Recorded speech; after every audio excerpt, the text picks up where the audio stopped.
Hello and welcome back to our YouTube channel. Well, it is lecture number 17 of Indian Polity today, and the date is 26th June 2025. Well, right now we are discussing the union and executive. In the union and executive, I told you we already discussed the president. It contains the president, we discussed it. It contains VP, vice president, we also discussed that. Yesterday we discussed the prime minister, we discussed the council of ministers, and we are now left with the attorney general for India. We are now left with attorney general for India. So today we are going to start our discussion with the attorney general for India. We will discuss this office. We will see what is its function, where from it gets the powers, and how it is relevant for your preparation. But before that, I would like to give the brief introduction about this initiative so that if you are new to our channel, you will get more connected with us. Basically from 2nd June, we started an initiative here by the name Target IAS 2026. Under this initiative, every day we deliver two lectures on our YouTube channel on this platform. First, in the morning session, where we discuss the current affairs, we take up the news articles which are relevant for your preparation, and we discuss them with respect to your prelims as well as mains preparation. And in the evening session, we discuss your static syllabus. And we had promised you by the month of Jan 2026 we will complete your full syllabus, and we started with Indian polity. We'll discuss every subject what is required for you to clear the exam, whether related to prelims or mains. But here is an exception, and the exception is of the optional subjects that we are not going to conduct here, and also the language subjects. And one more thing I would like to mention here, that every day as we are delivering the lectures, we are preparing notes for you. And right now we are preparing the Indian polity notes for you. These notes would be very much different, because they would be very much different from the conventional notes which you study usually. These notes will contain the topics which we discuss, which are important for you. And while we are discussing those topics in the notes, we will also give you the possible prelims as well as mains questions. So it will contain everything what is required for you to clear the exam, and all the facts which are important for your preparation. So if you want to read these notes, if you want to get the access of these notes would be available once we complete the syllabus of each subject. For example, right now we are discussing Indian polity. Once we will complete the Indian polity syllabus here, the notes for Indian polity would be available. But for that, to avail the service of those notes, you should pay us 200 rupees only. Just for 200 rupees, you can get get the Indian polity notes once we will complete the syllabus. Now, I guess 13 more lectures are left for Indian polity. Then we will be done with Indian polity with respect to your both prelims as well as mains preparation. So if you want to avail it, please do mail us. We are here to help you. And if anything else you want us to bring here for you guys, please do comment in the comment section. We'll definitely subscribe to that. We'll definitely respond to that, and if possible we'll try to bring that thing for you. And also please do subscribe the channel if you like the video. If you like this initiative, do share it with your friends so that they may also get benefited from it. And also do communicate with us regularly. So this is about the initiative. If you want to be the part of it, please let us lead you with your preparation. Now, without any delay, let's have a look at what we have to discuss today. As I told you, we are discussing the union executive, and we know that what are the offices which are part of the union executive. It is president, it is vice president, it is prime minister, council of ministers, and attorney general for India. Now today we have to discuss the attorney general for India. So we are going to discuss this office today. Now let's see what this is, what this office is, what is its significance in our political democracy, how it works, and how it is important for your preparation. First of all, we should know that who is the office who appoints this attorney general. It is the president. It is the executive power of president that he appoints the attorney general for India. He appoints the attorney general for India. Who is he? He is the president who appoints the Attorney General for India. Is it on his satisfaction? No, it is not his satisfaction, but he would be aided and advised by whom? He would be aided and advised by the PM and the Council of Ministers. They will advise him that particular person should be the Attorney General, then he will appoint him. So this is about Attorney General appointment. Now let's see what this office is, what his functions are. Let's try to understand that. With respect to Attorney General, Article 76 is very much important. Article 76 of Indian Constitution. So let's discuss Attorney General now. The president, what president does, he assigns to the Attorney General of India the duty to appear on behalf of the government in all the cases in which the government of India is concerned. So first function, what he is told to do, that he will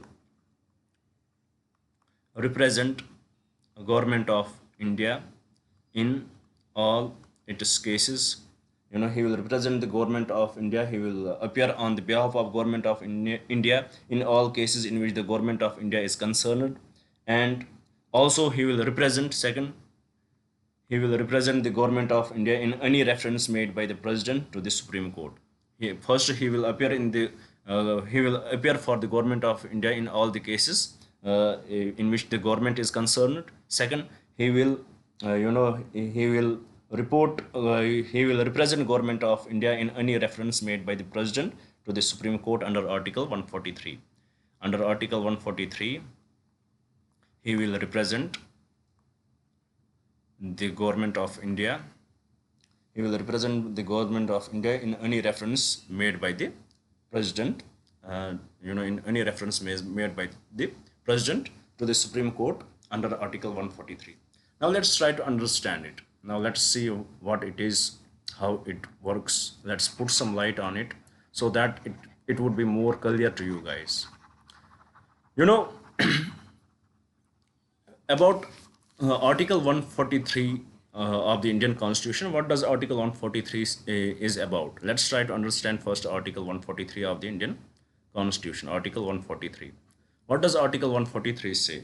What does Article 143 give us? Article 143, it gives us that under Article 143, and Supreme Court has an advisory.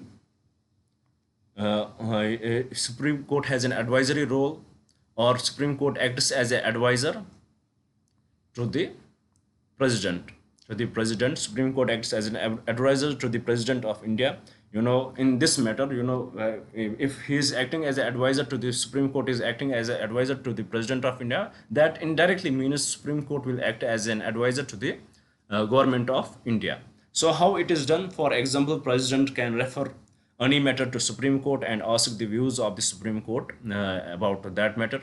For example, we had the appointment of judges in 1993. Before 1993, the judges were appointed by the president directly, but after 1993 it was the collegium system came in, and in which the recommendation of the judiciary of the Chief Justice of India became mandatory on president. So now the judiciary will recommend who will be the new judges. So this was not very much liked by the government of India. So government of India approached president that, sir, please refer this matter to the Supreme Court to revisit it, and who will appear in this matter in the Supreme Court? It is the Attorney General of India. It is the Attorney General for India. So what is the function of Attorney General? He will he will appear on behalf of the president, or he will represent the government of India in any court wherever the government of India is concerned, as well as if the president has to seek the advice from the government of India, from the judiciary, he will go there and he will go on the behalf of president. So this is the function of the Attorney General of India. So here, now let's see how he is appointed. What is the qualification for the Attorney General of India? Let's try to understand that. Then we will move forward. Attorney General of India, he is appointed by the president. As we discussed in the beginning, that this appointment of the Attorney General It is not the personal satisfaction of the president, but the satisfaction of the prime minister and the council of ministers.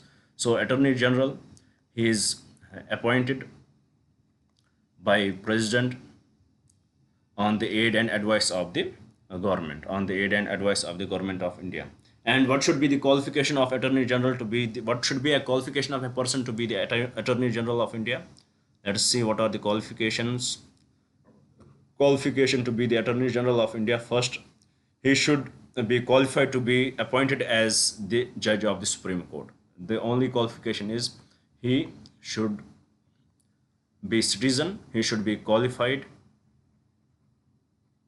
to be appointed as a judge of Supreme Court. He should be qualified to be appointed as a judge of Supreme Court. Now here we have to look after what are the qualifications of a person to be appointed as a Supreme Court judge. Let's have a look at that. First, he to be qualified for to be qualified to be appointed as a Supreme Court judge, you should have these following qualifications. First, he should be a citizen of the India. Second, he should be judge of the High Court for 5 years.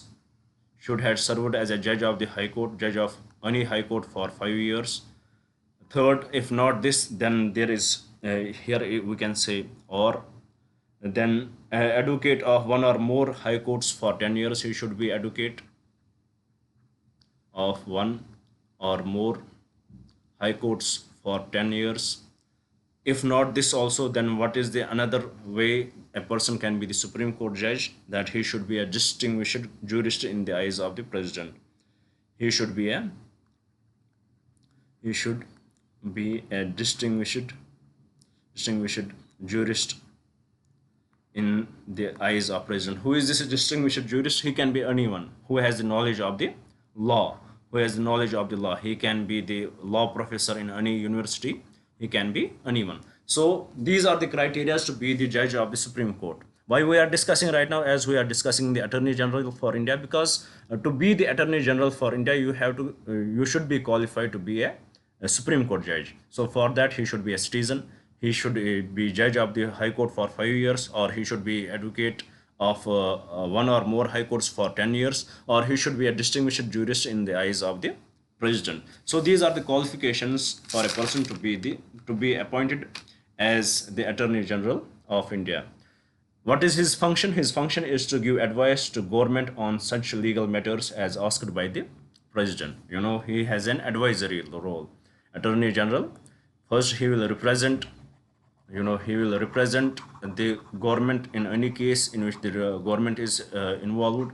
He will seek the advice of the judiciary, the Supreme Court, if the president tells him to do so. Third, he will advise the government on such legal matters as asked by the president. So he has an advisory role with respect to the government of India too, when the president will ask him so. So in nutshell, Attorney General, he is in the office till the pleasure of the president. He is in the office till the pleasure of the president. First, he will contest. He will represent the government of India in which the government is involved. He will advise. He will take the advice from the judiciary, Supreme Court under Article 143 when the president will tell him to do so. Third, he will advise the government on legal matters. For example, recently we saw that. Not recently, in 2019, we saw that how Article 370 was revoked. Definitely, the Attorney General would have been consulted, his opinion would have been taken in this matter, and the government will tell him, can you defend us in the court? Similarly, right now, the issue with the Waqf bill, it would have been discussed with him, and they will discuss it with the, they will discuss it with the Attorney General for India, and the Attorney General will be satisfied how he can represent them in the court if the case goes to the court. So he will give the legal advice to the government. So in this way, he is the highest law officer in the country. He is the highest law officer of the country. Attorney General is the highest law officer of the country. Now here is a question. As he is qualified, his qualification is based on the qualification of the Supreme Court judge. What should be the qualification? A person to be qualified as Supreme Court judge is qualified to be the Attorney General. Now, but here we know that the Supreme Court judge, he can hold office till 65 years only.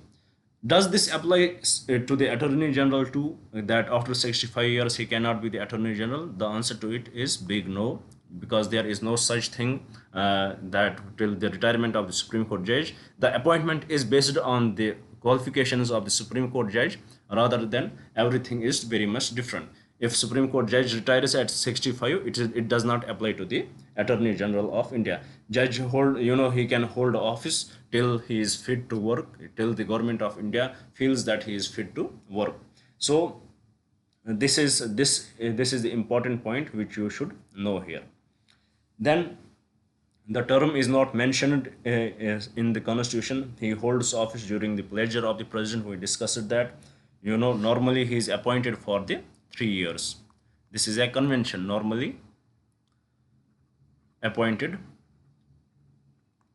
for 3 years. He is normally appointed for 3 years, and that too is not mentioned in the constitution. So it is a political post. He is appointed by the president. The qualification is equal to the qualification of the Supreme Court judge.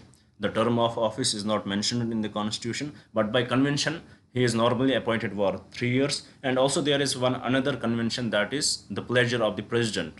What is with respect to the pleasure of the president? He is in the office till the pleasure of the president. But also we had seen that once there is a government change, he also resigns. For example, right now we have the BJP government ruling in the ruling party. Suppose tomorrow the Congress will come in, the current Attorney General, he will resign. It is not somewhere mentioned in the constitution. It is followed by the convention, and the reason for that is he works for the government of India. If he is appointed by the president and the satisfaction is of the government of India, then they prefer their own they prefer in their own way, the people who favor them in their own way. So this thing you should know. And then with what about it, his salary? His salary is determined by the president also, and this president will determine his salary, and it is not something which is unilaterally given by the president. In this matter also, the opinion of the PM and Council of Ministers matters. So his salary is determined. What do you need to know? His salary is determined by the president. And one more important fact about him is that the Attorney General of India has the right of audience in all courts in the territory of India. Attorney General, he has the right of audience in all courts in the territory of India. So what does it mean? For example, tomorrow there would be a case against me with respect to maybe I would be charged under a certain case, God forbid. So can you go to the court and you will speak on my behalf? No, you can't go to the court because you don't have any locus standi to it. But with respect to the Attorney General can go into any court with respect to any matter. He can stand in the court and the courts have to hear him. Courts will not say that it is not your matter, you don't have a locus standi with respect to that. So he has this authority. He has this power that the Attorney General has the right. He has this right of audience in all courts in the territory of India. Now let's have a look at some of the privileges which he enjoys. Let's have a look at the privileges which he enjoys. So till now, I hope you had understood it. This Attorney General for India, it is very much relevant with your prelims preparation. That's why we need to know few facts about him. That's why we break this topic into these small facts. It is not something which is much relevant with your mains preparation.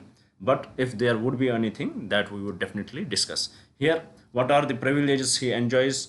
Something he is entitled to. First, he is entitled to speak in the parliament. He can speak in the parliament. He is not a member of the cabinet. He is not the member. He is not a part of the cabinet. He can speak in the parliament. Second, can be named in any committee. He can be named in any committee. He can take part in the joint sitting. Can take part in a joint sitting, and also uh, in this he does not have a right to vote. He does not have a right to vote. For example, there is a joint sitting. For example, there is a deadlock between any bill between Raj Sabha and Lok Sabha, then there would be the joint sitting for that. He can take the part, but when the voting would happen, he won't be allowed to vote. So these are some privileges, and also he enjoys all the privileges and immunities that are available to a member of the parliament.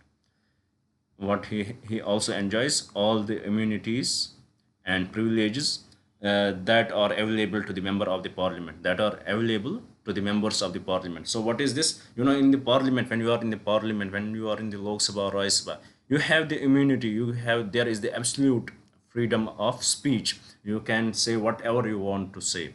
You can defend your claims there. So whatever you say there won't be that you can't be charged on defection there. So there is absolute immunity. You can even talk, you can even question the sovereignty of the country. So this much immunity is given there with respect to the freedom of speech. So this immunity is also given to the Attorney General of India. So this is about the Attorney General of India. These are the privileges. With that, if he is the Attorney General of India, he is at the same time a private person too. So, for example, who will government prefer to be the Attorney General of India? Usually, the best lawyer. They will prefer the best lawyer because he is going to represent them in the court. So, if he is the best lawyer, then he should be paid according to that. Attorney General should be paid according to that. If we look in our country, there are certain lawyers in the Supreme Court who earn in crores per day. So for them to be the Attorney General, it would be a big loss because there is no such salary. The government cannot afford them. But this Attorney General for India, it is something related to the privilege of a person, that I had been the Attorney General of India. And at the same time, if you are the Attorney General of India, you can also take the private cases with respect. If there is any criminal case, then you have to take the permission of the President of India with respect to that. you know and also, if you are taking the case of any particular person or any particular government, then the opposite government should not be the government of India. So these are few facts related to it. And also, when we are discussing the Attorney General of India, there are, as he has to represent the government of India in the courts, so there would be various cases related to government of India. So he cannot handle it by himself.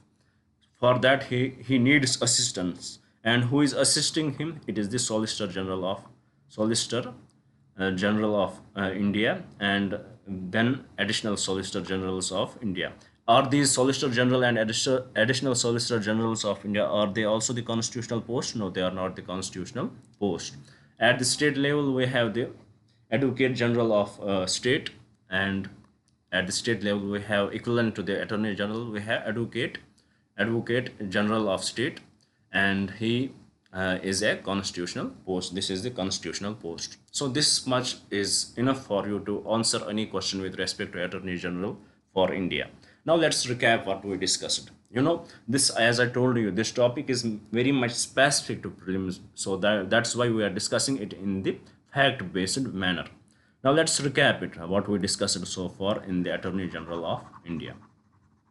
Let's try to regroup everything so that we can recap it, and then we'll move to the another topic, which is Union Legislature.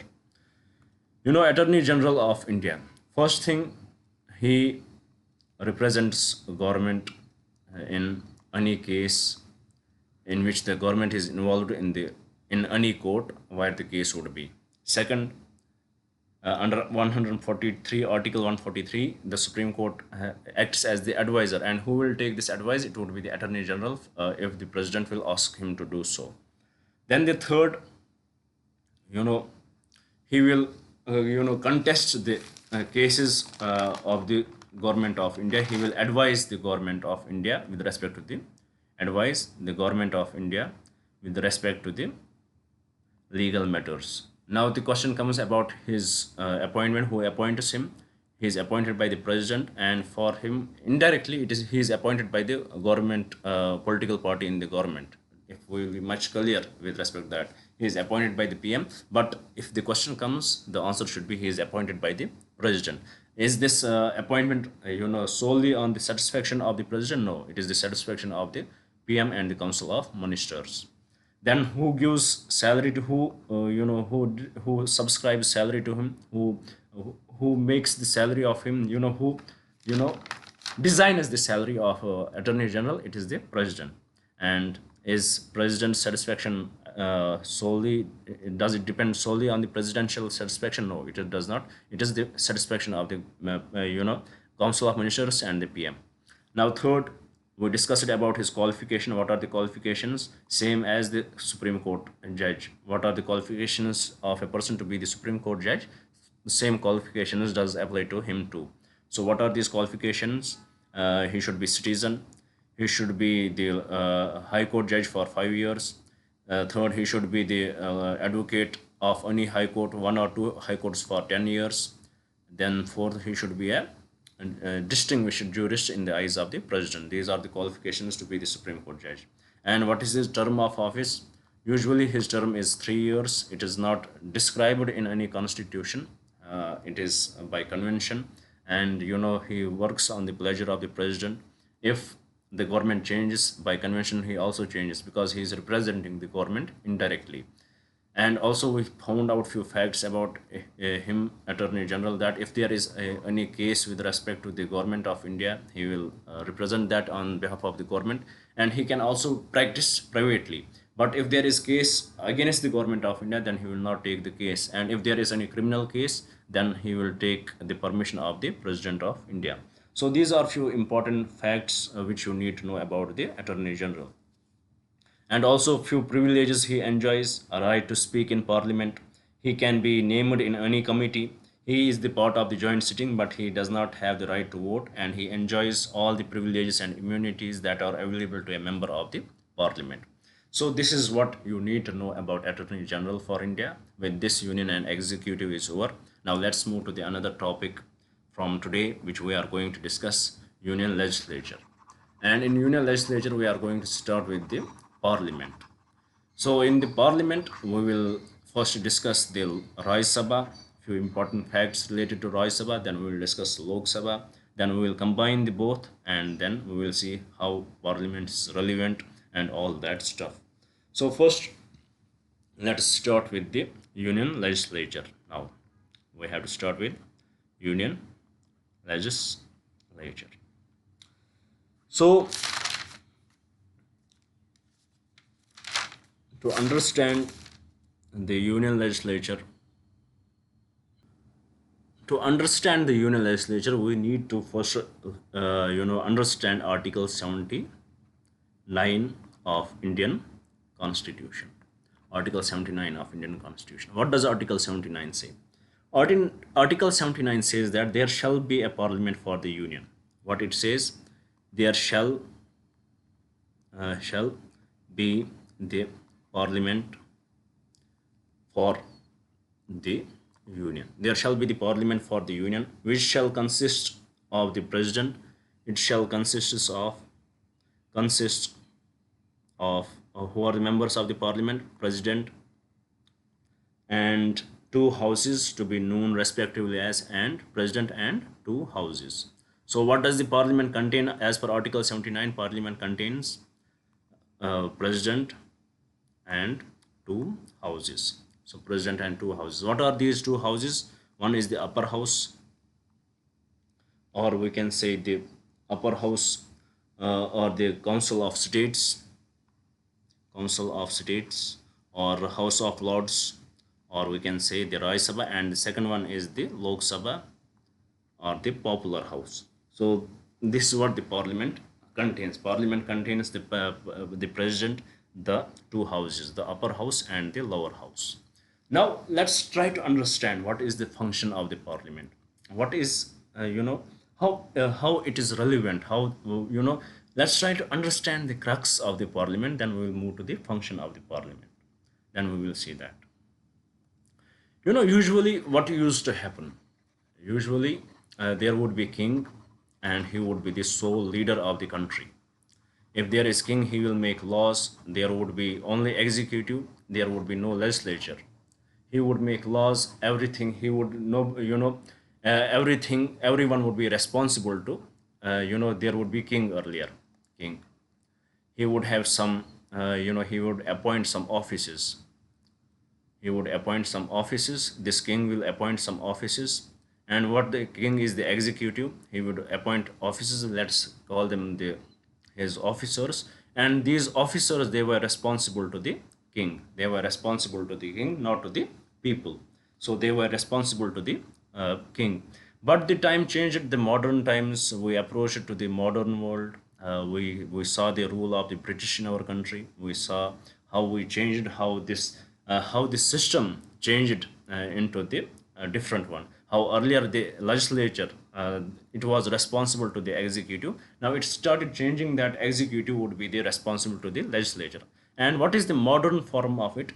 The modern form of it is the, here we have the parliament. What we have? Parliament. When we have parliament, who are the members of the parliament? The members of the parliament would be either from in the Lok Sabha or in the Rajya Sabha. Let's separate it. It would be the Lok Sabha and it would be the Rajya Sabha.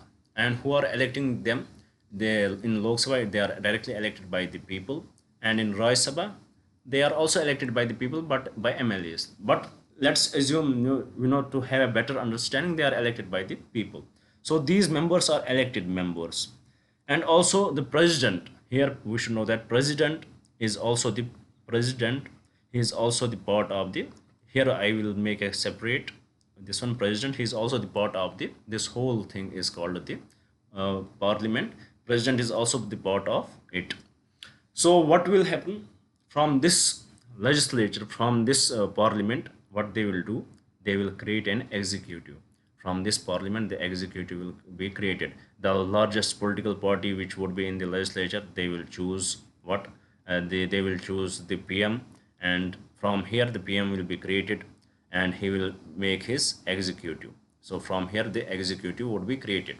So in nutshell, these the executive is created from the parliament itself, and the parliament consists of the both two houses of the two houses, which is Rajya Sabha and Lok Sabha, and they are elected by the people.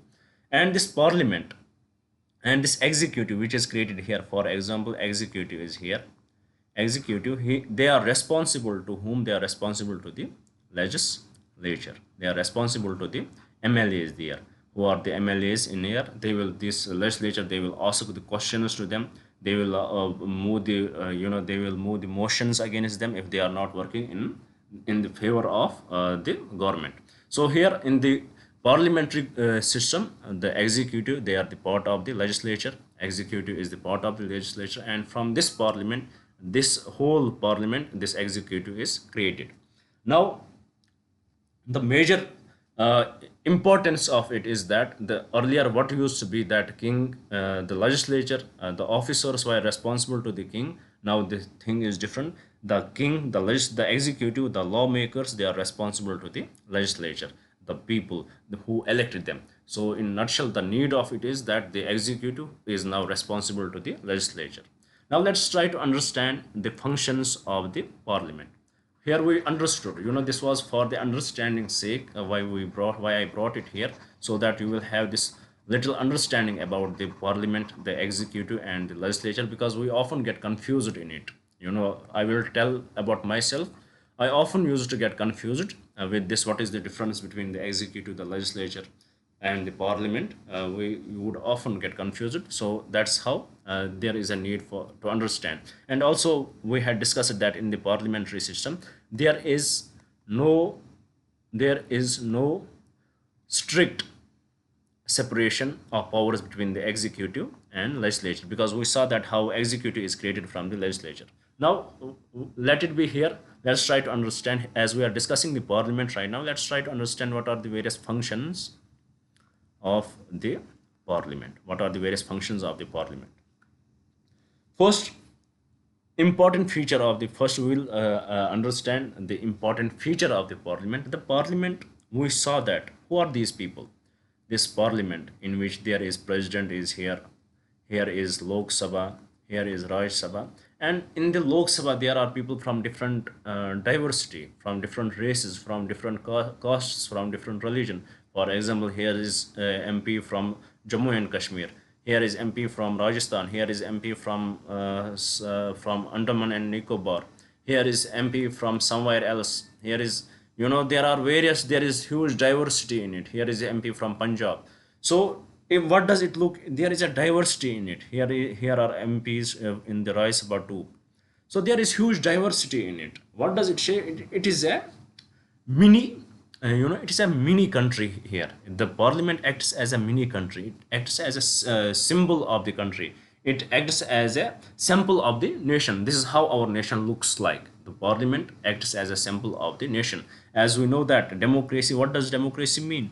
Democracy means something for the people or the people by the people. The basic definition. This is what the democracy looks. It represents the nation. This is how our country looks. If somebody has to understand the diversity of the country, if there is a foreigner, they want to understand the diversity of the country, just go to the parliament. There you would understand the diversity in our country, how different people are living there. So this is what this parliament acts as. Now, what are its functions? The first important function of the parliament is lawmaking. Lawmaking. They have the we have the union list, and we have the concurrent list under 7th schedule. So any law with respect to these, it is the function of the parliament to make the laws. They will make the laws with respect to this. The legislature will pass the bill, and the executive, they will make the law, then the executive will execute this law. So first function of the parliament is lawmaking. Second, they have the constitutional power also. What is the constitutional role? Constitutional role, they can amend the constitution. They may amend the constitution. And in fact, this question was asked in the JKPSC exam, which is very much about JKPSC. You should know one thing, that is very much similar. The questions asked there are very much similar to that of the UPSC. So I would recommend you guys, if you are preparing for UPSC, you should also look at the papers of JKPSC, because there is no such gap, not that gap, no such bigger gap of the type of questions asked, or the type of level. It is not that bigger between the JKPSC and the UPSC prelims question papers.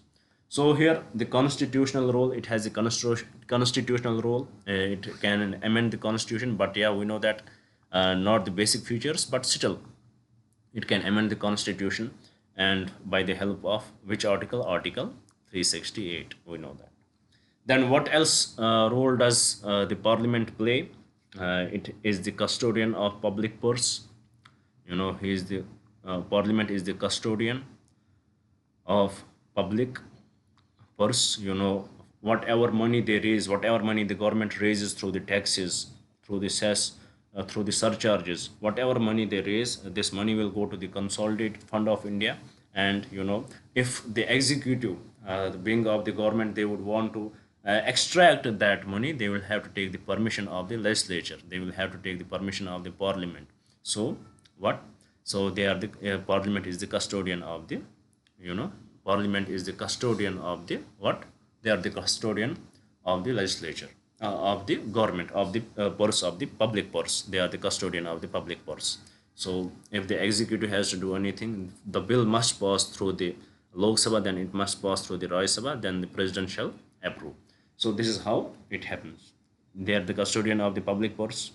Then fourth, supplier of executive. We discussed that how they, from the legislature itself, the executive is created. how from the legislature, how from the parliament the executive is created. So they supply the executive, they are the supplier of the executive. So here there is a question that where is the separation of power in the parliamentary system of the governance? There is no such strict separation of power between the executive and the legislature, but in the presidential forum there is definitely this strict difference. So they are the suppliers of the executive, they have the control over executive, they have a control over executive. They control the executive, they ask them the questions. If they are not satisfied with the government, they can bring in the notice, they can bring in the motion of no confidence. So they in a way control the executive. And legislature is the authentic source of information.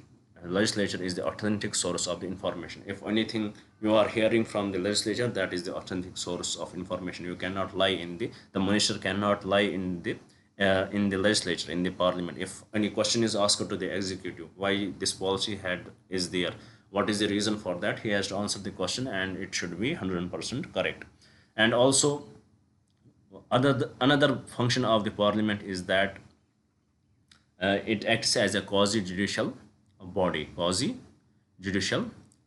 or it has a quasi judicial function too. What is that? In the impeachment of the president, or in the removal of vice president, or in the removal of chief justice of India, or the judge of the Supreme Court or the High Court, it is the parliament which will pass the bill. So it acts as the quasi judicial body. It is the parliament who is going to remove them.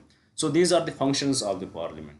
Now let's recap that again, now, because it is very much important for you to understand this concept. We usually get confused in it. What is the parliament, what is executive, how it is different. As let me recap it for you guys. Here we are discussing the union legislature. So what we are discussing union legislature. What does union legislature contain? It is basically talking about the parliament. So what does the parliament contain? Parliament contains the president, it contains the lower house and the upper house. So then we discussed how it is, how lower house and upper house, who are the members in it, Raj Sabha and Lok Sabha, they are elected by the people, and what is their function? Their major function is to check the executive. That executive is responsible to the legislature. Then we saw its various functions. For example, it has the law making function with respect to union list and the concurrent list. For example, executive would want to bring in any law, or they would want to bring in any law, they will bring in the motion, and it would be discussed in the legislature, in the Lok Sabha, then in the Raj Sabha. Then we discussed that how it has a constitutional role. If they want to amend the constitution, they will bring in the bill, and it would be passed by the legislature, Lok Sabha and the Raj Sabha. And then we discussed how it is the custodian of the public purse. The government would want to take some money from the consolidated fund of India, it will act there. Then how it is the supplier of the executive. The executive is taken from the parliament itself. Then we saw that how it has control over executive, how it questions them, it keeps the executive under check. Then also how it is the authentic source of the information. And finally we saw that how it is the authentic source of information. And finally we saw that how it acts as a quasi judicial body. So these are the raw functions of the legislature. Now to discuss them in detail, first we need to understand the Raj Sabha. Then we will discuss these powers with respect to Raj Sabha, how Raj Sabha enjoys these powers. Then we will discuss the Lok Sabha and various other things related to Lok Sabha. So first let's start with the Raj Sabha now. Till now, I guess everything is clear. The parliament is clear, executive is clear, legislature is clear, and the functions of the parliament is clear. Now, let's start the discussion of the Raj Sabha. Let's try to understand what Raj Sabha is. Why does we call it the upper house? What is the function of the Raj Sabha? Is Raj Sabha relevant in present times? Let's try to understand that. Now the topic is Raj Sabha. So let's see what is the other name of Raj Sabha, what we call it, the House of Elders. or we can say House of the Council of State, Council of States, or we can say upper house too, upper house. So let's see what is the composition of the Rajya Sabha according to the constitution. According to constitution, the maximum strength of the Rajya Sabha should be 250 members. The maximum strength should be 250 members. In the 250 members, 238 should be elected, and remaining 12 should be nominated. Now first discuss why there is this nominated. What is the need for that? Why there is the need for nominated? For example, you are a talented person. You have done something great in arts, literature. You have great knowledge about the sciences, social services. You have done huge social services. You are such a valuable asset, and for you to frame the policies of the government of India, for you to interact in the parliament, you would need to contest the election, and you would be contesting against a person who is a Anguta chap, who is totally illiterate, who is uneducated person. But that person might have the power, he might be popular than you. And even if you have the tech, you are talented, whatever talented you are, you will never be able to win that election. So to give the opportunities to these talented people, this 12 this space for the 12 persons is given in the Rajya Sabha to give the opportunity to these talented people. And what talent they should have? They should have done, they should be who are nominating these 12 persons. They are nominated by the president. So also the executive power of the legislative power of the president, they are nominated by the president on the advice of the on the advice of the PM and the Council of Ministers. Whenever I say PM, you should understand it is also the Council of Ministers. So president, they are appointed by the president, they are nominated by the president. And what is the criteria for them? They should have done something great in art, literature, science, and social services. So they should do something great in the art, literature, science, and social services. Then they are, they can be nominated to be the member of the Rajya Sabha. And what is the reason for that? I told you that if you are a talented person, you have done great in these subjects, you may not win the election. So for that, you can be nominated so that you will impact the parliament, you will impact the legislature, you will impact the governance in the country. So this is the major role. This is the reason. But you would have heard one thing, that Sachin Tendulkar, he was also the member of the Rajya Sabha. How he was not something, he had not done something great in art or literature or science and social services. Why he was considered to be the member of Rajya Sabha? So to that, the Soli Sorabji, he says that these terms which are given in the constitution, which are given here, that he should have done art, literature, science, and social services, these are just, we should, these are interpretive in nature. We should, it is not it does not have the exhaustive nature that only it should be restricted to these things. What does this notion mean here? What does this notion mean, that these people should be respected? It means that the talent should be respected, and if talent is beyond these sciences, beyond these items mentioned here, that should also be respected, and they should also be given the opportunity to be represented in the Rajya Sabha. So that is why these are the nominated members in the Rajya Sabha. So the nominated members are 12, and they are from these arts, they are from these items, and it is the president who appoints them. Now coming back to the elected members, how many elected members ideally should be there? 238. There should be ideally 238 members, and it is the power, it is the power of the parliament that you can regulate the representation of the UTs in the Rajya Sabha. You represent the different states depending upon their population. You get represented in the Rajya Sabha. So with respect to UTs, it is up to the parliament. It is the power of the parliament in Raj Sabha, if they want to regulate the role of UTs, they would regulate. Till now they had only taken the consideration of those UTs who have the legislative assemblies. So for that, what is the right now, what is the strength of the Raj Sabha? It is 233 elected, and 5, the gap which is 5 is left empty, and it may be, or tomorrow parliament may come up with another law that from other UTs for example Ladakh, we have the UT of Ladakh, they don't have representation in Raj Sabha. So tomorrow they may say that let's add a person from Ladakh, add a person from other UTs. So this can be done. Right now we have 233 representation is the elected representation, and plus 12 nominated. 12 we have nominated, totally we have 245. It is the existing strength of the Raj Sabha. So I guess the strength of the Raj Sabha is very much clear here. Raj Sabha, it is the upper house of the parliament, or we can say it is the council of the states, because states are represented in the Raj Sabha, their representation is in the Raj Sabha. It is, it is also called the home of elders, which we will understand after a few points why we call it home of elders. When we will go to the, when we will put some light on the legislature, then on the Lok Sabha, then we will understand why it is called the home of elders. Now, let's see what is the qualification of a person to be the member of the Raj Sabha. Who can be the member? He is elected or he can be nominated.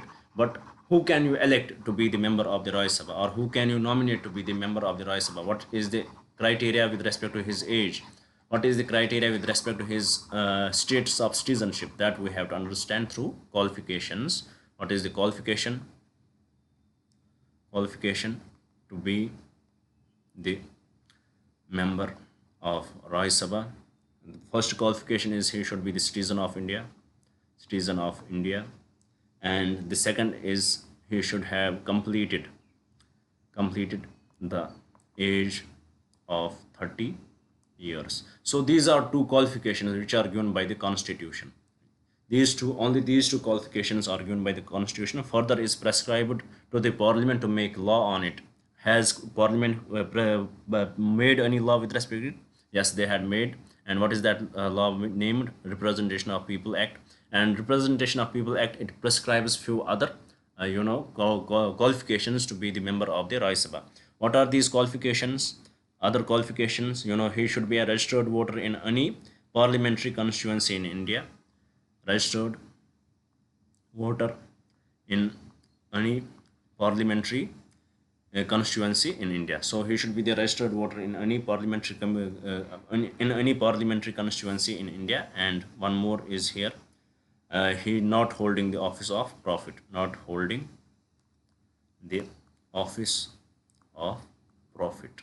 He should not hold the office of profit. So these are the qualifications of a person to be qualified to be the member of the Raj Sabha. First, what does the constitution say? He should be citizen of India and he should have completed the age of 30 years. And then the parliament has the right to make laws with respect to it, and parliament came up with the law, that is Representation of People Act, and it further added that he should be the registered voter in any parliamentary constituency in India, and also he should not hold office of profit. So with respect to this, let's try to understand what this office of profit is. Let's try to understand. We are discussing this office of profit. This term came many times in our mind. What this office of profit is. We touched it, we discussed it. Now let's put some light on it. Let's understand this properly, what this office of profit is. Office of profit. First, we should know that this notion, what does this notion mean? What is the role of the legislature? First, we have to understand what is the role of the legislature. The role of the legislature is to check the executive. The executive should be suppose it is the legislature, executive is responsible to the Lok Sabha, Now, this is what the office of profit, the concept starts with. The first thing which we need to understand, what is this Lok Sabha and what is this what is the legislature and executive. From the legislature, in the parliamentary democracy, we we contribute to the executive, and in the executive is then finally responsible to the Lok Sabha. Now, this office of profit, this concept started from the Britain. There earlier there used to be king or queen who would be the head of the state. They will have all the executive, legislative powers. They were with them, but eventually the time came in when the people started started to question the democracy. They started to ask the democratic values, that we should be given there should be right to freedom, and we should be the people who should represent ourselves by our own. So this they started the question. They started to question what? They started to question the king and queen that give the powers to the elected representatives. Now, what happened? There used to be legislature. They created the legislature, and they gave some powers to them, and they confined their powers were confined to the they just became the nominated members, nominated head, or we can say they just became the de jure of the country. They are just the they are just they are just the heads of the state. Without any real power, the power was transferred to the legislature. Then what happened? At the same time, they realized one thing: tomorrow legislature may come up with any bill in which they will end our office of the. They will say that from today there is no king and queen, and we will lose everything. So what they decided, they started to create offices. They started to create the king and queen. They started to create offices, and in these offices they would appoint legislatures. They would appoint executives who is from the legislature. They would appoint them. So in these offices they will be given perks. They will be given the houses to live in. They would be given the vehicles to drive, so that it was in a way to balance the legislature, that they tomorrow they will not do something silly which would be against the king.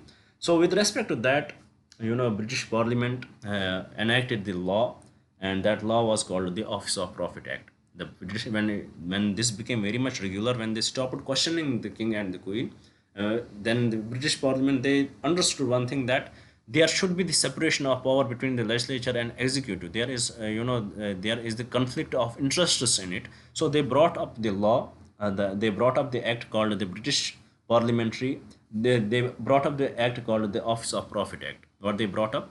Office of Profit Act. They brought up the act called Office of Profit Act. So under this Office of Profit Act, that you cannot hold these offices. If you hold these offices, you will cease to be the member of the legislature. So under this Office of Profit Act, if you hold these offices, you will cease to be the member of the legislature. The major function of the Office of Profit is that there should be the balance between the legislature and the executive. Executive is responsible to the legislature. So there should be the separation of the power between the two. If then what we saw, that kings created offices for the legislature, so that this separation of power got diluted in a way. They stopped talking. There was conflict of interests. So in this regard, the British Parliament, they came up the law with the Office of Profit Act, and under this Office of Profit Act, certain exemptions were given. What were these exemptions? For example, PM, the ministers, there were the certain exemptions under it. So this is the history of the Office of Profit. Now, with respect to Indian context, let's try to understand it. Here, I hope you had understood it. What is the history of the Office of Profit, and what is the reason for that? That much is very much understood. The major reason is to check the executive, to keep the executive under check. Now, with respect to India, we have the similar bill called the Members of Parliament Prevention from Disqualification Act 1959. What we have? Members of Parliament Prevention from Disqualification Act 1953. So we have this act, Members of Parliament from Disqualification. Under the Office of Profit, you can't be elected, as we are seeing that you can't be elected as the Rajya Sabha member, neither as the Lok Sabha member. But there are certain exemptions, and these exemptions are given under the Members of Parliament Prevention from Disqualification Act 1953. So there was a case against Jaya Bachchan way back, against Jaya Bachchan, as she was the MP from Rajasthan. She was MP of Rajya Sabha. She was MP of Rajya Sabha and also chairman, and she was also the chairman of UP Film Development Corporation. She was also the chairperson of UP Film Development Corporation. So she was also the chairperson of the UP Film Development Corporation and the MP of Rajya Sabha. So, uh, when people noticed it, they approached, to the president that you should disqualify her, and president referred it, or the governor, they referred it to the Election Commission of India, and the Election Commission commission's report is binding on the president. So in this case, when they approached, when they approached the president sent this report to the election commission with respect to this, whether it comes under the office of profit. Then the election commission did it, disqualified Jaya Bachchan. But Jaya Bachchan, she went to the Supreme Court and asked the question, sir, why I got disqualified? Now then, the Supreme Court described for us what office of profit is, what are the features of the office of profit. It was defined to us by the Supreme Court. So let's see that when she approached Supreme Court, sir, why I got disqualified, why it is called why I cannot hold this office,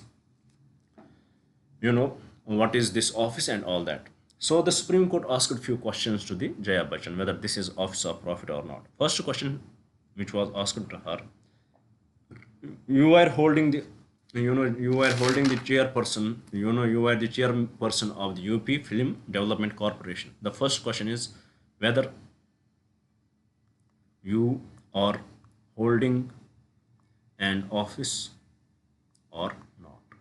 So the Jaya Bachchan told her, sir, how is it relevant?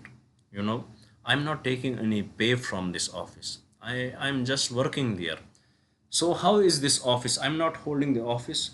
Then the Supreme Court defined this office for us, that if what we call office, if a person, you are occupying that, if you are occupying any post and tomorrow you will die, if that post will remain there, if that office will remain there, it will not have, it will not be dependent on your existence, then it is not an office.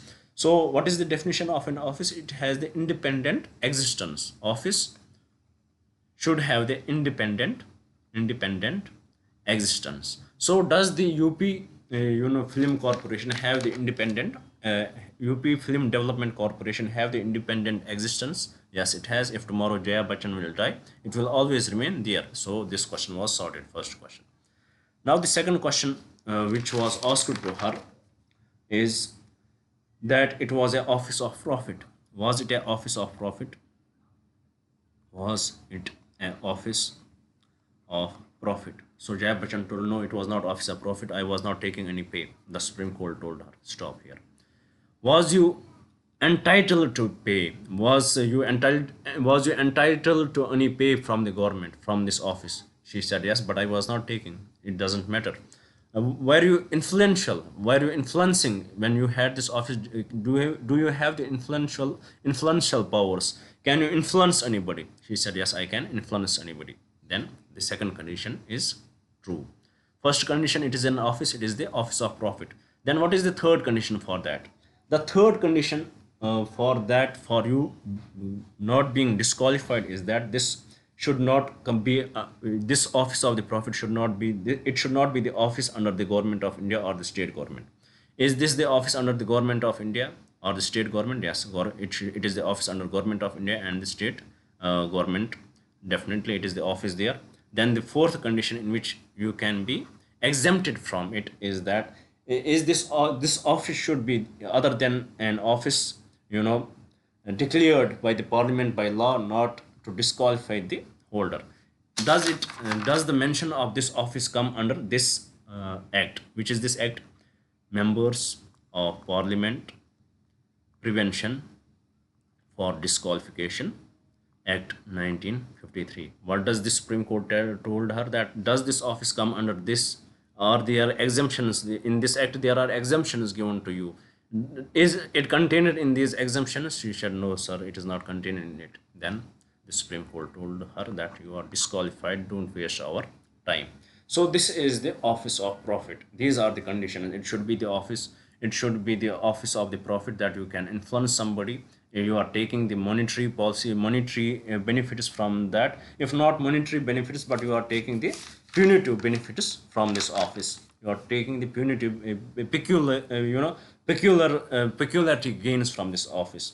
Then you have the influential powers under this office, and also this office is under the government of India or the state government. If these are contained in any office, if these features are contained in any office, then that office is the office of profit. Why we are discussing this? Because we are discussing the Raj Sabha right now, and in Raj Sabha we established that who is not what is the qualification of the member of the Raj Sabha. He should not hold the office of profit. He should not hold the office of profit. So this is the office of profit. These, if he is holding any office and these features are contained in that, then it is the office of profit. And if his office is mentioned in the prevention, the exemption is given, then he will be allowed to be the member of this. He will be allowed to be the member of the Raj Sabha. So these are the qualification requirements for a person to be the member of the Raj Sabha. So these qualifications are required for when you have to enter into the Raj Sabha. But still, is it guaranteed that you will always remain in Raj Sabha? No, there can be disqualifications too. Now let's have a look at the disqualifications for a person to be disqualified from the Raj Sabha. Let's have an understanding of the disqualifications now. Let's try to understand that. What are the various disqualifications of a person to be the member of the Raj Sabha? To be disqualified from the Raj Sabha, disqualifications. First disqualification: change in the nature of citizenship. Change in the nature of citizenship. You renounce your citizenship, then you are disqualified to be the member of Raj Sabha. Very much clear. Second, mental unsoundness given in the constitution. Mental unsoundness. You are mentally ill. When you were contesting the election, your mental state was right, but after the elections, maybe you met through an accident or something happened to your mental state, and you are unsound now.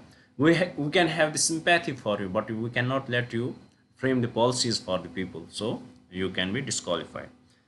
Third, you are undischarged insolvent. You are undischarged insolvent. You are a bankrupt. So if you are a bankrupt, you won't be allowed to be in the Raj Sabha or in the Lok Sabha. These are the same conditions, similar conditions for the Lok Sabha too. But the exception is with respect to age. For the Raj Sabha, you should have completed 35 years. For the Lok Sabha, you should have completed 25 years. So rest is same. We will not repeat it in the Lok Sabha. Please remember that. Whatever we are right now with respect to the qualification and disqualification with respect to Raj Sabha, it is almost the same. So undischarged insolvent: if you are a bankrupt, you will ask for the money from the government for various purposes, and there may be the conflict of interests, so you can be disqualified from the Raj Sabha. Fourth, you are undischarged. You occupy the office of profit. Occupy the office of profit, which we discussed. Then you are the you are disqualified, and the president can disqualify. After that, it is up to the parliament to make laws or prescribe more grounds, and parliament has prescribed more grounds for the disqualification of the people under the Representation of People Act and Anti-Defection Law. What are those grounds? For example, you can disqualify if you are sentenced for 2 years or more. You can be disqualified if you change the political party on the basis of anti-defection. So these are few disqualifications related to qualifications and disqualifications related to Raj Sabha. Only difference between Lok Sabha and Raj Sabha here is that in the Lok Sabha you need only 25 years old to be the part of the Lok Sabha, but for the Raj Sabha you should be 30 years. You should have crossed 30 years. This is the only difference.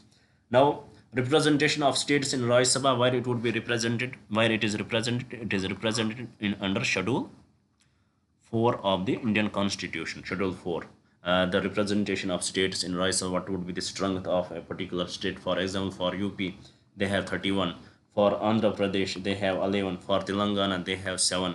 For Tamil Nadu, they have 19. So it is the Schedule 4 which will define what is the represent, where it is written that what is the representation of states in the Lok Sabha, in the Rajya Sabha. Now let's have a look at the elections, how the elections for in the Rajya Sabha are conducted.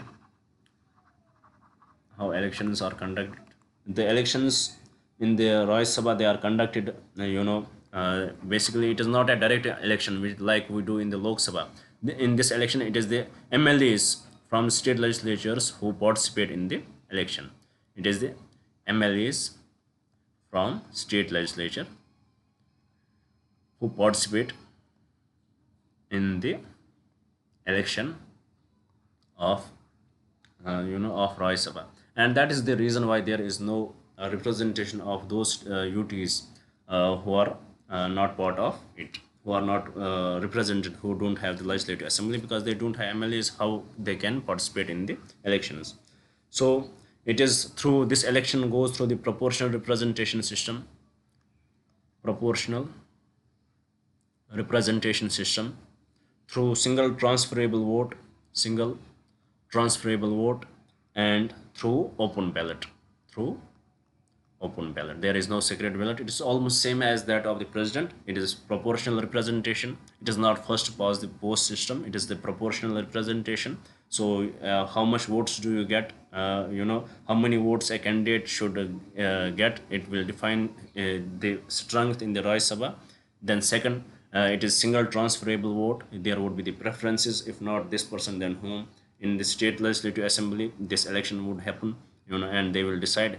It would be very much clear that if the BJP political party is the majority in the majority, then mostly their candidates would win the election.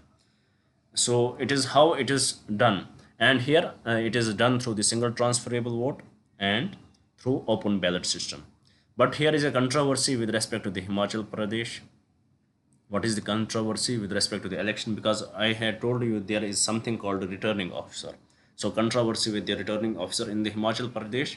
It was expected that the Congress would win the election because they had the majority there. But eventually, when the elections happened, 5 to 6 members from the Congress, they defected. In what way they defected? They voted against their party lines, and they voted for whom? They voted for the BJP. So in this way, both the candidate of the Congress and BJP, they got equal votes. BJP got equal votes. Now it was the turn of the returning officer who will do the casting vote. When the returning officer will do the casting vote, he will draw a chit from a lucky lot, and from chit whose name will come. Ideally, he should be the winner, but in the case of Rajya Sabha, it is the opposite. Whose name will come, he will be the loser. The another person will be the winner. So when this happened and the name came, and this name was of the Congress leader, and he was happy, but the returning officer said that it is totally different here, because in Rajya Sabha, the chit, if it is when I drew this chit, your name came, that means that you had lost the election. It is the member from the BJP. So with respect that, he approached it to the Supreme Court and told Supreme Court it should have not been changed. It should be same as that of the Lok Sabha, and the case is in the Supreme Court. So the point why I discussed this example here, the need for that is it is done through the open ballot, so that everybody will know. There would be no corruption. The major reason for this is to reduce the corruption. There would be no corruption. If there would be the closed ballot or secret ballot, that nobody will know that our party members are voting for whom. But here it is very much clear that who is voting for whom, so that we can reduce the corruption in it. This is followed in the Rajya Sabha. It is election is done by this proportional representation of system, single transferable vote through open ballot, and this is available to the to the UT. It is available. This election is done. The members of the Rajya Sabha are from the states, as well as those UTs who have the assemblies. So definitely these are the people who get elected. These are the states or UTs who have the state assembly or assemblies, legislative assemblies of their own. They will vote in this election. Now let's have a look at the special powers of the Rajya Sabha. What are the various special powers of Rajya Sabha?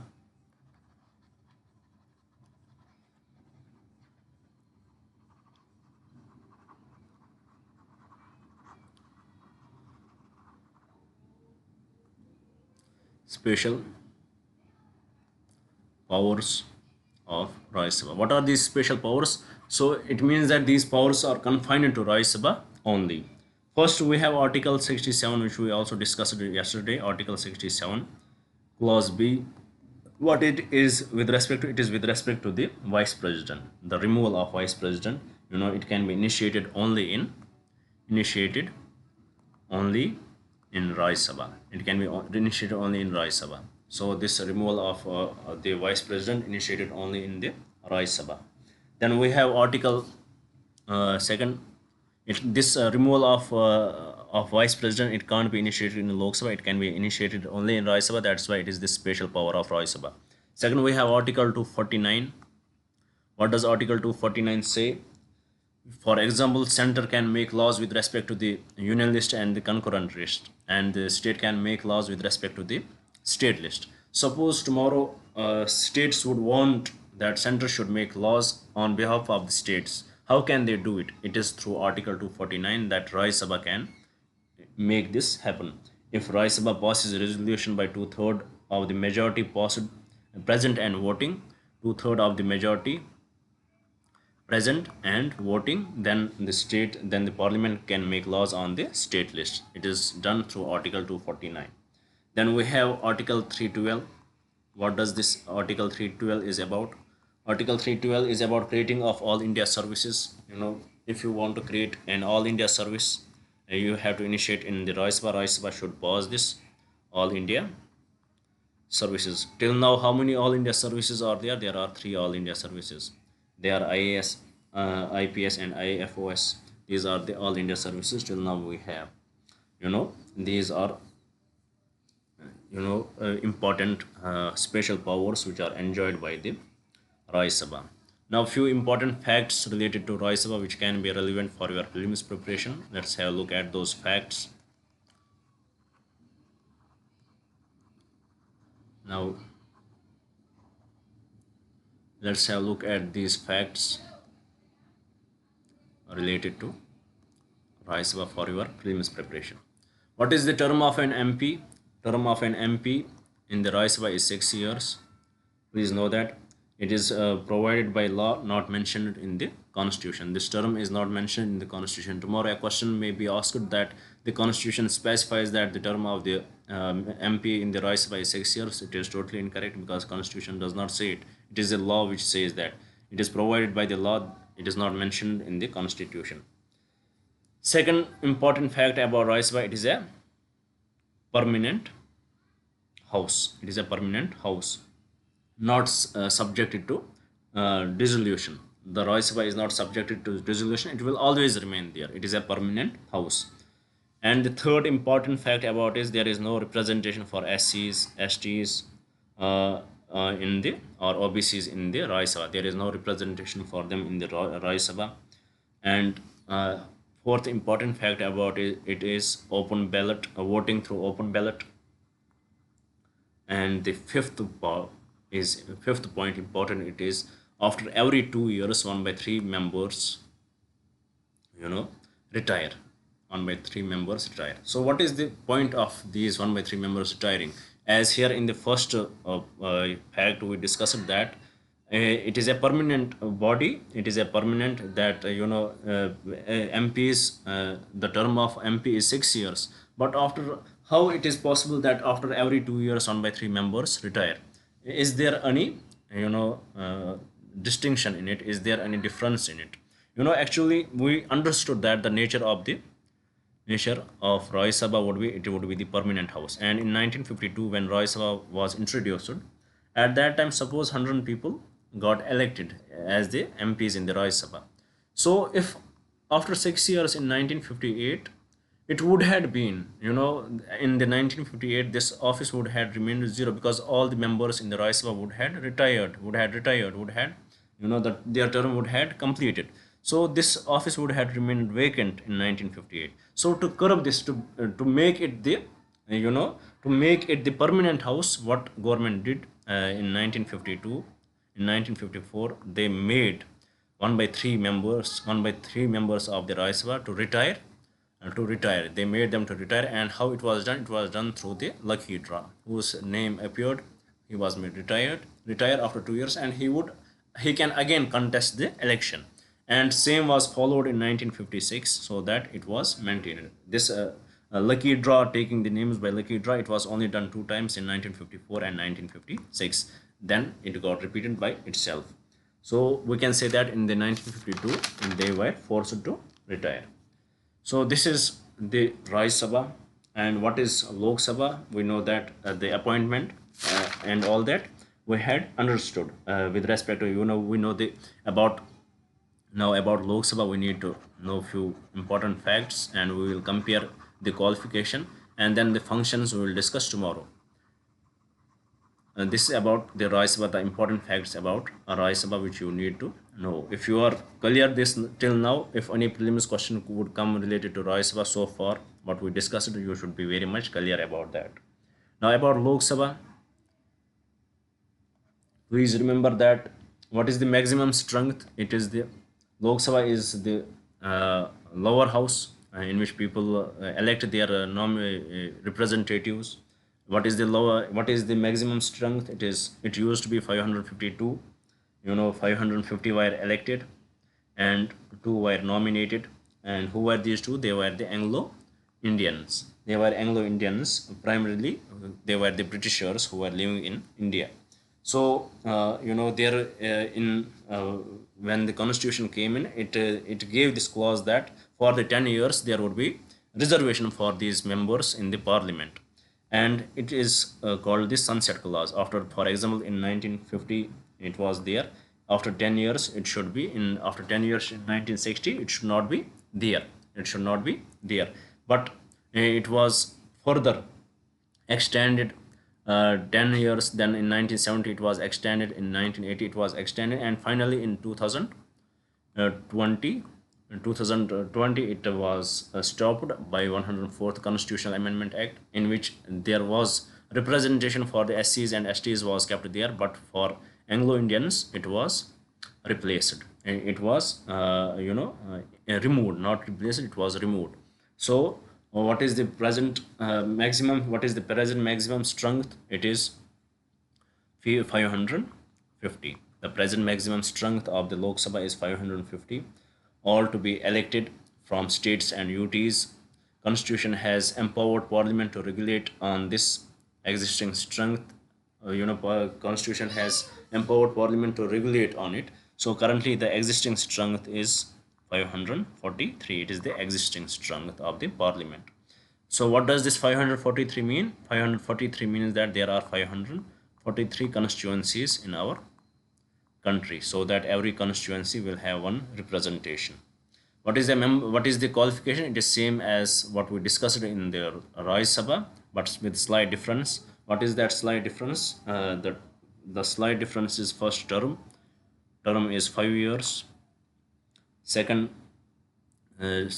difference is that he should have completed the age of 25 years to be elected as the Lok Sabha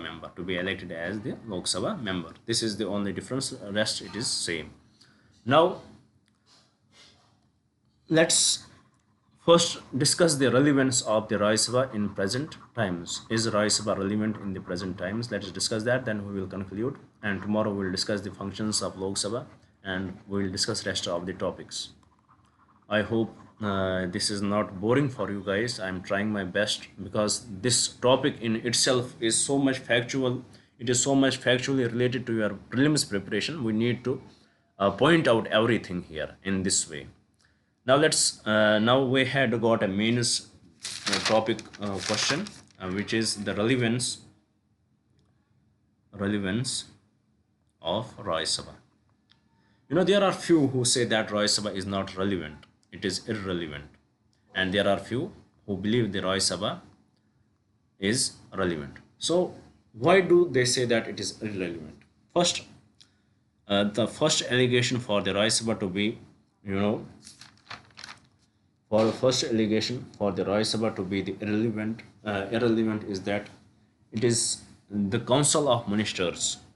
The Council of Ministers are not responsible to it. They are responsible to. They are responsible to Lok Sabha. When Council of Ministers who are going to be the executive, when they are not responsible to Rajya Sabha, definitely it loses its relevance. It acts as a secondary house. The second important allegation against its irrelevance is that in case of a joint sitting, for example, there is a deadlock between the Rajya Sabha and the Lok Sabha, there would be a joint sitting. In case of a joint sitting, we know that the bill will pass by the simple majority. Then if the bill passes by the simple majority, it would be the strength of the Lok Sabha which will dominate, because in Lok Sabha we have 543 strength. The present strength is 543, and in the Rajya Sabha we have very lower strength. So definitely, it is the Lok Sabha, which will dominate. So in the joint sitting, it is the Lok Sabha which will dominate, not the it is the Lok Sabha which will dominate, not the Rajya Sabha. So definitely in Rajya Sabha we have only 245 seats. In Lok Sabha we have 543 seats. Definitely, if there would be a joint sitting and this joint sitting gets passed by the simple majority, definitely Lok Sabha will dominate.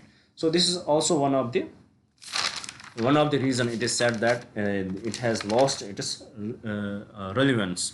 Then with respect to the various bills, for example, with respect to important bills, what is the what is the most important in the world? It is the money, it is the finances.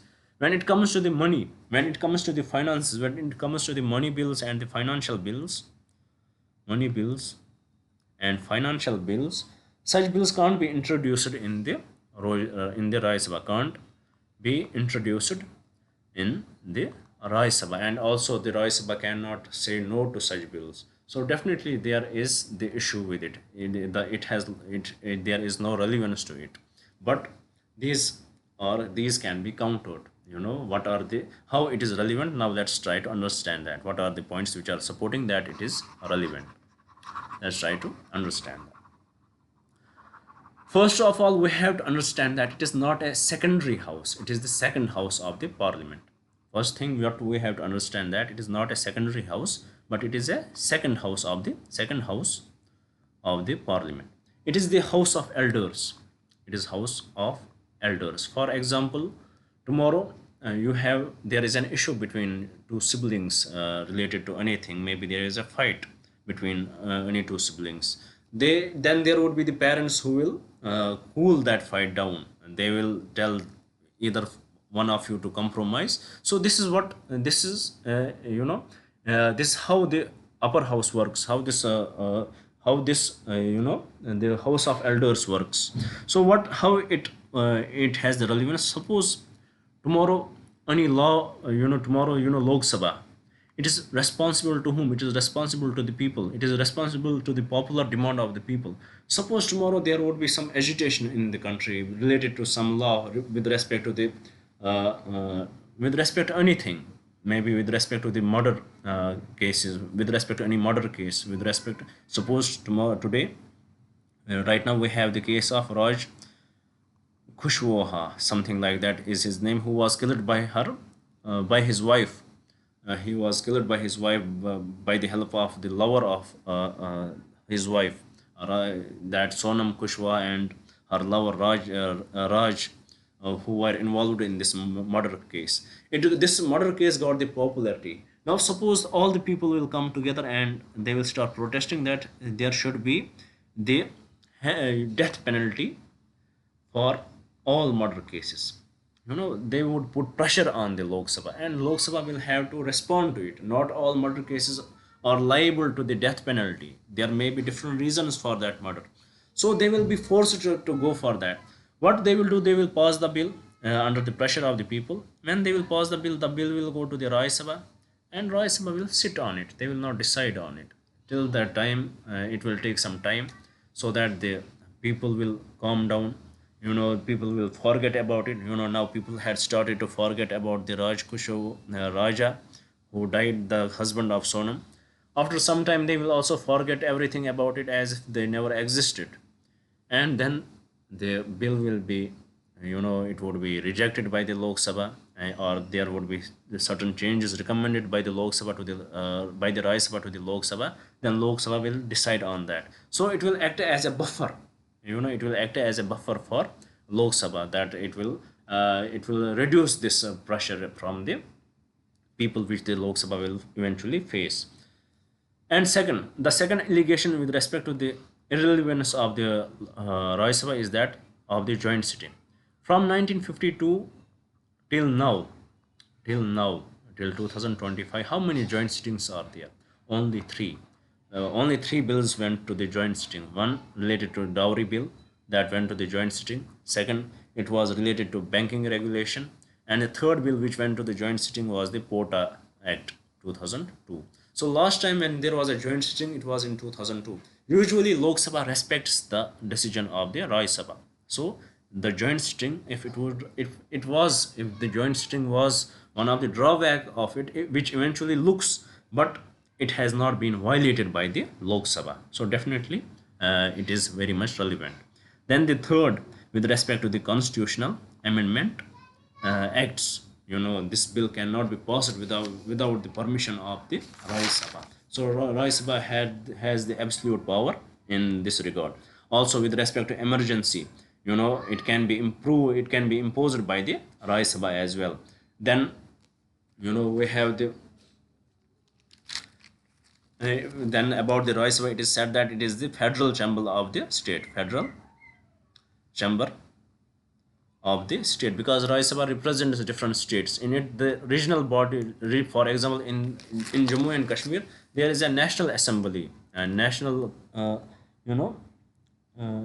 national something. Suppose last time there was PDP who was in the government, and right now it is National Council, I guess. Indian National Congress, I guess it is the name of the party. They are in the government, and if Indian National Congress or Indian National Council, I don't, I'm getting confused with that. They are not the national political parties, and because of the Rajya Sabha, they are being represented. Their members are being represented in the Rajya Sabha, in the parliament, and it acts as a federal chamber, so that these members will talk about the Jammu and Kashmir. Tomorrow if there would be the government, they would need the support of, if the government, suppose BJP, they would need to bring in any law with respect to the Jammu and Kashmir. They need the Kashmir agreement of the Jammu and Kashmir government. For that, it will act as a bargaining chamber. It will act as a bargaining chamber for the states. So this is how it is relevant, with respect to the present democracy, with respect to the present position. So in nutshell, what is the result of that? We saw how it is irrelevant, but we saw that how it is relevant, and finally the conclusion is that it will always remain relevant with the present structure of the constitution. Maybe tomorrow they will amend it, then the situation would be different. So with this, I hope it is very much clear. The Rajya Sabha is clear. The Lok Sabha we started with, we saw that what are the ways you get appointed.